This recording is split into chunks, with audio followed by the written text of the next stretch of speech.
Hello everyone, कैसे हैं आप सब। आशा करती हूँ आप सभी स्वस्थ होंगे और अपने अपने लक्ष्य की प्राप्ति में निरंतर लगे होंगे। जैसा कि हम सभी हिंदी साहित्य से संबंधित आदिकाल के प्रश्नों को कर रहे हैं और ये आज की जो क्लास है ये प्रश्नोत्तरी संख्या 7 है। ठीक है। और प्रश्नों को हम सभी सॉल्व करते हैं और ये प्रश्न हिंदी से संबंधित सभी प्रतियोगी परीक्षा के लिए बहुत ही महत्वपूर्ण है। सभी विद्यार्थी के अंदर प्रतिभाएं जो है छिपी हुई हैं। कोई भी व्यक्ति, कोई भी विद्यार्थी ऐसा नहीं है कि जिसके अंदर कोई प्रतिभा ना हो, है ना। तो अपनी प्रतिभा को पहचानिए। और जब प्रतिभा कड़ी मेहनत नहीं करती है, जब प्रतिभा कड़ी मेहनत नहीं करती है तो जो कड़ी मेहनत है वो प्रतिभा को हरा देती है। इसलिए प्रत्येक व्यक्ति अपने अंदर छिपी हुई प्रतिभा को पहचानिए और उसे निखारने का प्रयास करिए, उस पर कार्य करिए, यानी कि कड़ी मेहनत करिए और जिससे आप सफलता को सुनिश्चित कर सकें। हर दिन अपने आप को थोड़ा सा बेहतर बनाने का प्रयास करिए, है ना। एक दिन तो नहीं हो सकता, लेकिन यदि हम प्रतिदिन थोड़ा थोड़ा करके अपने आप को निखारेंगे, बेहतर बनाने की कोशिश करेंगे, तो ये हमें जीत की तरफ, एक प्रकार से हमें जो है जीत की तरफ ये ले जाएगी, यानी कि हमारी जीत को ये जो है सरलता प्रदान करेगा। और पढ़ाई को हम सभी को बोझ समझ के नहीं पढ़ना चाहिए। जो ये पढ़ाई है, जो भी हम सभी पढ़ाई पढ़ते हैं तो ऐसा लगता है कि ये बोझ है ना। तो पढ़ाई को बोझ समझ करके ना पढ़ें, बल्कि ये जो है इंजॉय के साथ पढ़ें, इंटरेस्ट के साथ पढ़ें, क्योंकि ये भविष्य बनाने का एक साधन है। जो हमारी पढ़ाई है ये बोझ नहीं है, बल्कि हमारे फ्यूचर को बनाने का ये एक साधन है ना। इससे हमारी ज़िंदगी जो है वो संवर सकती है।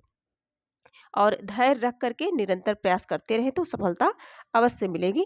तो आज की क्लास में हम देखेंगे हिंदी साहित्य आदिकाल की प्रश्नोत्तरी संख्या 7 और यूपी टीजीटी पीजीटी बिहार शिक्षक भर्ती टीआरई 4.2 यूजीसी नेट जेआरएफ और जीआईसी प्रयोक्ता परीक्षा, जो भी जितनी भी परीक्षाएं हैं जिनमें हिंदी से प्रश्न बनते हैं उन सभी के लिए महत्वपूर्ण क्लास है।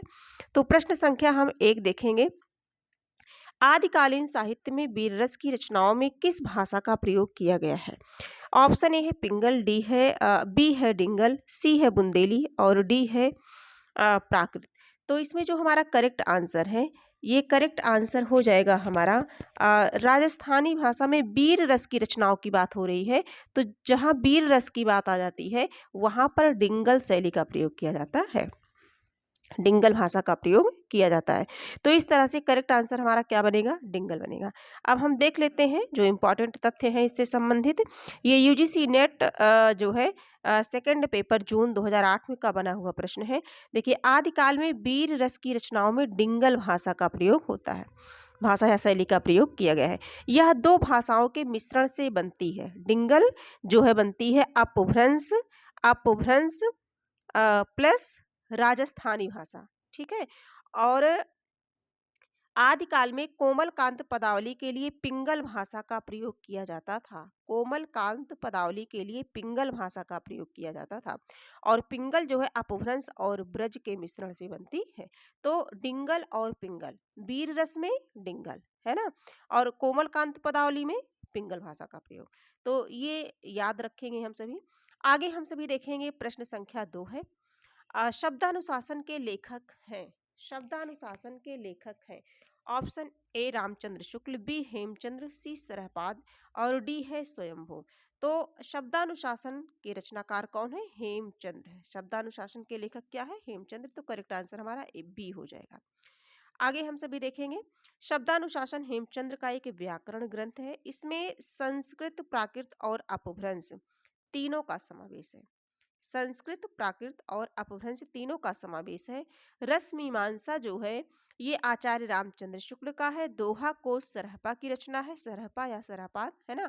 और स्वयंभू की रचना का नाम क्या है, पौम चरिव। ठीक है।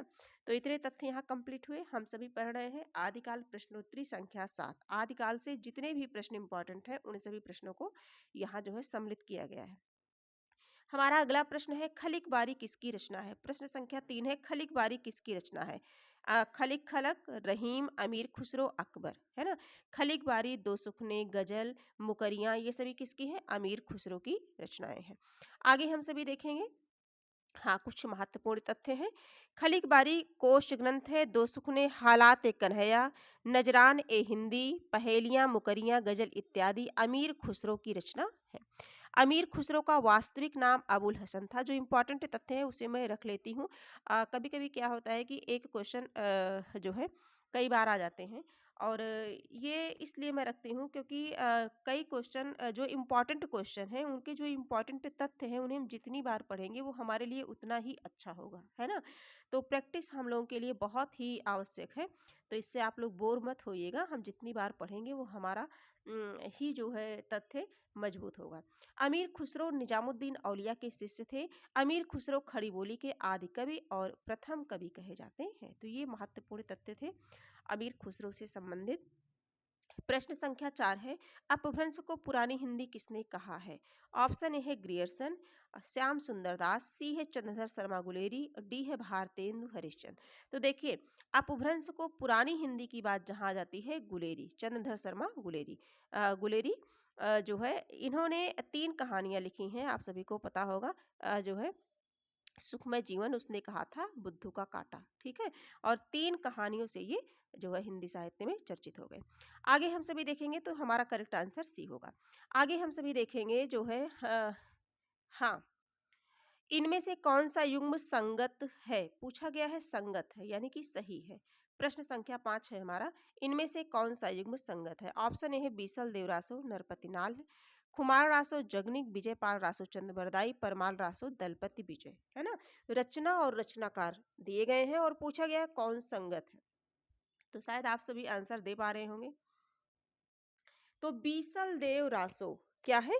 बीसल देव रासो नरपति नाल्य की रचना है, बीसल देव रासो। तो यही हमारा करेक्ट हो जाएगा, बाकी गलत हो जाएगा। देखिए, खुमार रासो जो है ये दलपति विजय की रचना है, और परमाल रासो जगनिक की रचना हो गई, और ये जो चंद्रबरदाई पृथ्वीराज रासो चंद्रबरदाई की हो गई, ठीक है। आगे हम सभी देखेंगे, ये देखिए मैंने जो है याद करने के लिए दे दिया है, जिससे याद रहे। ये बीसल देव रासो नरपति नाल्य की है, खुमार रासो दलपति विजय, विजयपाल रासो नल्ल सिंह की रचना है। विजयपाल रासो किसकी रचना है? नल्ल सिंह की रचना है। और परमाल रासो किसकी रचना है? जगनिक की है। किसकी है? जगनिक की रचना परमाल रासो है। जगनिक की रचना क्या है? परमाल रासो है। आगे हम सभी देखेंगे हमारा जो अगला प्रश्न है, हमारा जो अगला प्रश्न है, प्रश्न संख्या, हाँ, पृथ्वीराज रासो चंद्रबरदाई और पौमचर्यु की रचना की बात करें तो स्वयंभू की रचना है। प्रश्न संख्या 6 देखेंगे, रासो शब्द की उत्पत्ति रसायन से किसने मानी है? ये जो भी तथ्य है यहाँ से प्रश्न बनते ही बनते हैं परीक्षा में। ऑप्शन ए है गारसा दातासी, बी वाला ऑप्शन है रामचंद्र शुक्ल, सी है पंडित राम नारायण दुगड़, और डी है हर प्रसाद शास्त्री। तो इसका जो करेक्ट आंसर हो जाएगा, रासो शब्द की उत्पत्ति रसायन से किसने मानी है, तो इसका जो करेक्ट आंसर हो जाएगा वो हो जाएगा आचार्य रामचंद्र शुक्ल। क्या हो जाएगा? आचार्य रामचंद्र शुक्ल, यानी कि शुक्ल जी किस में है? हमारे ऑप्शन बी वाले में है। ऑप्शन बी वाले में हमारे शुक्ल जी हैं। ये हम भी बना लेते हैं, थोड़ा टाइपिंग का वो है तो क्षमा चाहूंगी। तो करेक्ट आंसर हमारा बी हो जाएगा। अगले प्रश्न पर हम सभी चलते हैं। हाँ, देखिए कुछ सभी जो है रासो शब्द की उत्पत्ति विभिन्न आचार्यों ने अलग अलग माना है। तो रसायन से जो है किसने माना है? रामचंद्र शुक्ल ने। और गारसा दातासी ने राजसूय शब्द से माना है रासो की उत्पत्ति। और हर प्रसाद शास्त्री ने राजयश से, और रासक शब्द से नरोत्तम स्वामी ने, रास से नंद दुलारे वाजपेयी ने, ठीक है। रास शब्द से नंद दुलारे वाजपेयी ने रासो शब्द की उत्पत्ति माना है। तो ये अलग अलग है, इन्हें याद करना बहुत जरूरी है। आगे हम सभी देखते हैं जो हमारा अगला प्रश्न है, प्रश्न संख्या 7, आदिकालीन रचनाओं का सही अनुक्रम कौन सा है? ऑप्शन ए है भारतेश्वर बाहुबली रास, स्थूलभद्र रास, नेमिनाथ रास, संगीत रत्नाकर। स्थूलभद्र रास, नेमिनाथ रास, संगीत रत्नाकर, भरतेश्वर बाहुबली रास। इसी तरह से नेमिनाथ, स्थूलभद्र रास, भारतेश्वर बाहुबली रास, ठीक है। तो हम इन्हें पहले देख लेते हैं कि समय देख लेते हैं इनका, कि इनका समय किसका क्या है।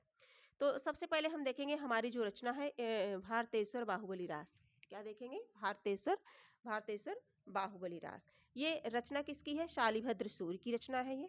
और इनका जो समय है, प्रकाशन वर्ष है, ये जो है 1184 ईस्वी है।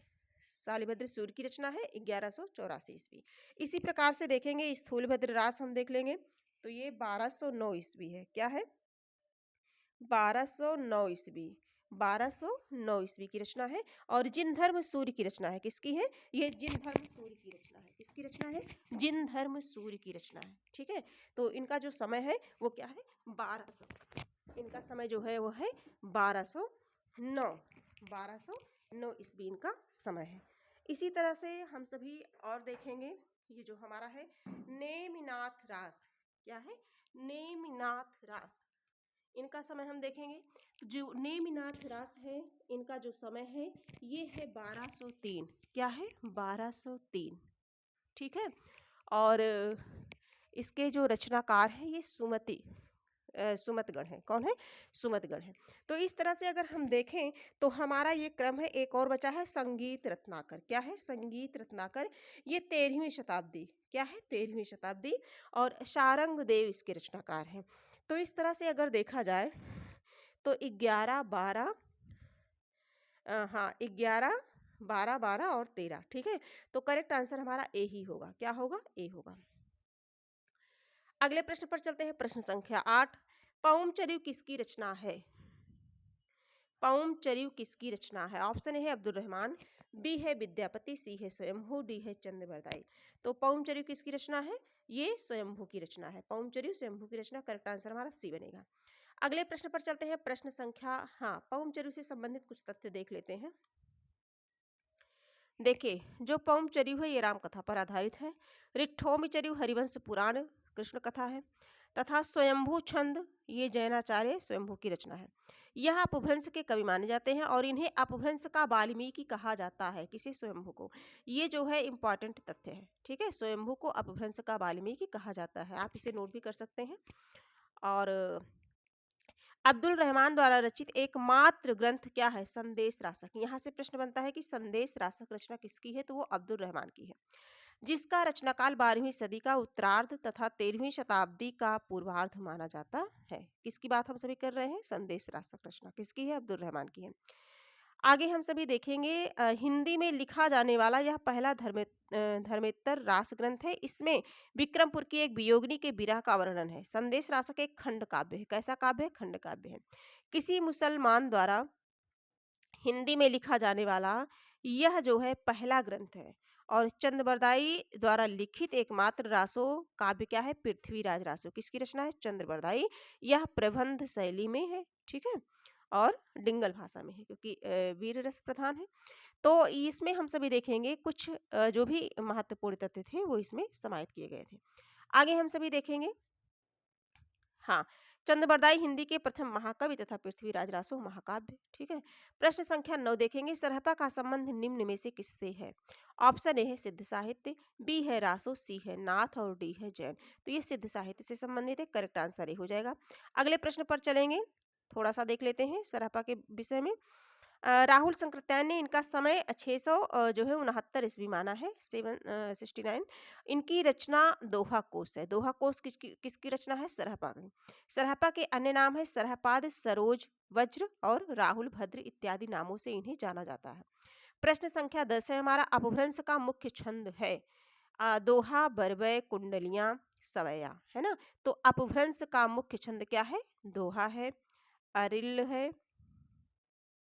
है ना, और इत्यादि छंदों का प्रयोग किया गया है। यहाँ हम देख लेते हैं कि जो है अरिल, दोहा, अरिल, कड़क, तोमर और त्रोटक। ठीक है, और दोहा को अपभ्रंश भाषा में दोहा भी कहा जाता था। आगे हम सभी देखेंगे प्रश्न संख्या 11। निम्नलिखित में से कौन 84 सिद्धियों में नहीं है? 84 सिद्धियों में कौन नहीं? ऑप्शन ए है विरूपा, बी है कड़पा और सी है सारंगधर और डी है कुक्कुरिपा। तो प्रश्न संख्या जो 11 है इसका करेक्ट आंसर हो जाएगा सारंगधर, यानी कि सी वाला ऑप्शन हमारा सही हो जाएगा। आगे हम सभी देखेंगे, हाँ थोड़ा सा देख लेते हैं। सारंगधर 84 सिद्धों में नहीं है। यह अपभ्रंश भाषा के कवि हैं, इनके द्वारा रचित हम्मीर रासो। अब यहाँ देखिए, जो हम्मीर रासो रचना है वो किसकी है? सारंगधर की रचना है। किसकी रचना है हम्मीर रासो? सारंगधर की। बिरूपा, कड़पा, कुकुरिपा, सरहपा, मीनपा, शबरपा, लुईपा, ये सभी 84 सिद्धियों में आते हैं। ये पीजीटी परीक्षा 2011 का बना हुआ प्रश्न है। प्रश्न संख्या 12 देखेंगे। आल्हा और उदल के चरित्र को वीर गीतात्मक काव्य के रूप में रचने वाले कवि हैं। भट्ट, केदार, श्रीधर, जगनिक, चंद बरदाई। प्रश्न संख्या 12 है ना। तो जैसा जानते हैं कि परमाल रासो किसकी रचना है? जगनिक की रचना है परमाल रासो। परमाल रासो जगनिक की रचना है और इसमें आल्हा और उदल दोनों की वीरता के बारे में कहा बताया गया है। तो किसकी रचना है? जगनिक की रचना है, जिसे आल्हा खंड के नाम से भी जानते हैं। ये हम सभी देख सकते हैं थोड़ा सा। आल्हा और उदल के चरित्र को वीर गीतात्मक काव्य के रूप में जो है रचा गया है। उत्तर प्रदेश में आल्हा खंड के नाम से प्रसिद्ध रासो लोक गेय काव्य है। 1865 ईस्वी में चार्ल्स इलियट ने इस ग्रंथ का प्रकाशन आल्हा खंड शीर्षक से कराया था। यह मौलिक परंपरा पर आधारित है। इसी प्रकार के आधार पर यह श्याम सुंदर दास ने इसका पाठ निर्धारित किया। आगे हम सभी देखेंगे जो 13 नंबर का प्रश्न है हमारा। पंच पांडव चरित्रास के रचयिता हैं। पंच पांडव चरित्रास के रचयिता हैं। ऑप्शन ए है शालिभद्र सूरी, बी है आशुक, सी है नरपति नाल, डी है दलपति विजय। प्रश्न संख्या 13। तो पंच पांडव चरित्रास के रचयिता शालिभद्र सूर्य है। करेक्ट आंसर हमारा ए हो जाएगा। आगे बढ़ते हैं, ज्यादा समय ना लेते हुए महत्वपूर्ण तथ्य कुछ देख लेते हैं हमें। इसकी जो रचना है वो 1350 ईस्वी में हुई थी और यह हिंदी का प्रथम ऐतिहासिक रास है। गणपति चंद्र गुप्त ने शालिभद्र सूर्य को हिंदी का प्रथम कवि माना है और इनके द्वारा रचित अन्य ग्रंथ भारतेश्वर, बाहुबली रास है। ठीक है, थोड़ा इंपॉर्टेंट था जो। प्रश्न संख्या 14 देखते हैं। भविष्यति कहा किसकी रचना है? ऑप्शन है राम सिंह, बी है देव सिंह, सी है धनपाल, डी है पुष्पदत्त। तो भविष्यति कहा धनपाल की रचना है। किसकी है? धनपाल की है। करेक्ट आंसर हमारा सी हो जाएगा। आगे बढ़ते हैं। आगे हम सभी देखेंगे राम सिंह ने किसकी रचना की थी? पाहुड़ दोहा रचना है। देवसेन ने श्रावकाचार, पुष्पदंत ने महापुराण नामक ग्रंथ की रचना की। आगे देखेंगे प्रश्न संख्या 15। मुकरी लिखने का सर्वप्रथम प्रयास किस कवि ने किया था? ऑप्शन ए है स्वयंभू, बी है जगनिक, सी है मीर खुसरो, डी है कुंभनदास। है ना। खलिक बारी, दो सुखने, मुकरियां, पहेलियां, ये सब कौन लिखता था? ये है अमीर खुसरो। करेक्ट आंसर हमारा सी हो जाएगा। अगले उस पे देखेंगे हम सभी। थोड़ा सा और देख लेते हैं, है ना। देखिए, खलिक बारी, पहेलियां, दो सुखने और गजल, ये सभी अमीर खुसरो की रचनाएं हैं। आगे हम सभी देखेंगे हमारा जो प्रश्न संख्या 16 है, 16 नंबर के प्रश्नों को हम सभी देखेंगे। सम्मत 1050 से 1375 की कालावधि में लिखे गए हिंदी साहित्य का वीरगाथा काल के रूप में नामकरण किसने किया था? ऑप्शन ए है डॉक्टर रामकुमार वर्मा, बी है आचार्य रामचंद्र शुक्ल, सी है आचार्य हजारी प्रसाद द्विवेदी, डी है डॉक्टर नगेंद्र। है ना। तो सभी जानते हैं कि 1050 से 1375 तक ये है आचार्य रामचंद्र शुक्ल और रामचंद्र शुक्ल हमारे ऑप्शन बी में है। तो बी वाला ऑप्शन हमारा सही हो जाएगा। आगे हम सभी देखेंगे प्रश्न संख्या 17 देखेंगे। प्रश्न संख्या 17 है। सिद्ध साहित्य में सिद्धियों की संख्या कितनी मानी है? सिद्ध साहित्य में सिद्धियों की जो संख्या है कितनी मानी है? 8, 20, 84 और 40। तो सिद्धियों की संख्या कितनी है? 84 है। 84 है ना। 84 है। सिद्धियों की संख्या कितनी है? 84। तो करेक्ट आंसर हमारा सी बन जाएगा। आगे हम सभी देखेंगे राहुल संकृत्यायन के अनुसार कढ़पा पांडित्य एवं कवित्व में बेजोड़ थे। ठीक है। आगे हम सभी देखेंगे प्रश्न संख्या 18 है। कौन सी विद्यापति की रचना नहीं है? विद्यापति की रचना कौन सी नहीं? कीर्ति पताका, पदावली, कीर्तिलता, गीत गोविंद। है ना। तो कीर्ति पताका और कीर्तिलता अवहट्ट भाषा में है ना। पदावली इनकी ही रचना है और गीत गोविंद जयदेव की रचना है। किसकी है? जयदेव की रचना है। तो करेक्ट आंसर हमारा डी हो जाएगा क्योंकि पूछा गया है नहीं है ना। आगे हम सभी देखेंगे हमारा जो अगला प्रश्न है। विद्यापति को मैथिल कोकिल के नाम से जाना जाता है। पदावली की भाषा क्या है? पदावली मैथिली भाषा में है ना। सभी परिचित हैं इस प्रश्न से। कीर्तिलता की भाषा क्या है? ऑप्शन ए है साहित्यिक अपभ्रंश, बी है प्राकृत, सी है लोक भाषा, डी है अवहट्ठ। तो जो कीर्तिलता है वो अवहट्ठ भाषा में है। कीर्तिलता कीर्तिपता का अवहट्ठ भाषा में है और पदावली क्या है? मैथिली भाषा में। आगे हम सभी देखेंगे हमारा जो प्रश्न है। हाँ, कीर्ति पताका इनकी अप्रकाशित कृति है ना। और कीर्ति पताका में महाराजा शिव सिंह का ऐशो वर्णन है। आगे जो 20 नंबर का प्रश्न है हमारा, देखेंगे आदिकाल और भक्तिकाल के बीच एक स्वर्णिम कड़ी किसे कहा गया है। आदिकाल, देखिए हिंदी साहित्य के इतिहास को 4 कालखंडों में विभाजित किया गया है, और जिनमें सबसे पहले क्या आता है, आदिकाल, और सेकंड नंबर पे क्या आता है, भक्तिकाल, फिर तीसरे पर रीतिकाल, और चौथे पे क्या आता है, आधुनिक काल। तो बताया गया है, जो हमारा प्रश्न है वो मुझसे पूछ रहा है कि आदिकाल और भक्तिकाल के बीच एक स्वर्णिम कड़ी किसे कहा गया है। ऑप्शन ए है जयदेव, बी है विद्यापति, सी है जायसी, डी है जगनिक। तो ऑप्शन में हमारा करेक्ट आंसर हो जाएगा विद्यापति, करेक्ट आंसर हो जाएगा विद्यापति। तो बी वाला ऑप्शन हमारा सही हो जाएगा। तो आज की क्लास में टोटल हम लोगों ने कितने प्रश्न को देखे, जो है 20 प्रश्नों को देखा हम लोगों ने। हम लोगों ने कितने प्रश्नों को देखा, हम लोगों ने टोटल 20 प्रश्नों को देखा। और जो भी भाई बहन, जो भी मित्र साथी हमारे हमारी क्लास को देख रहे हैं, वो कमेंट के माध्यम से ज़रूर बताएं कि आपके 20 में कितने प्रश्न सही हुए। ठीक है, तो आज की क्लास यही है। और यदि ये क्लास पसंद आए तो लाइक, सब्सक्राइब और शेयर अवश्य करें, है ना। इससे क्या होता है, हमारा आत्मविश्वास बढ़ता है, और क्लास बनाने के लिए जो है हमारी जो इच्छा है वो फिर अधिक होती है। फिर और अच्छे अच्छे प्रश्नों को लेकर के मैं आप सभी के समक्ष उपस्थित होती रहूँगी। आज की क्लास यहीं तक, फिर हम मिलेंगे, तब तक के लिए धन्यवाद।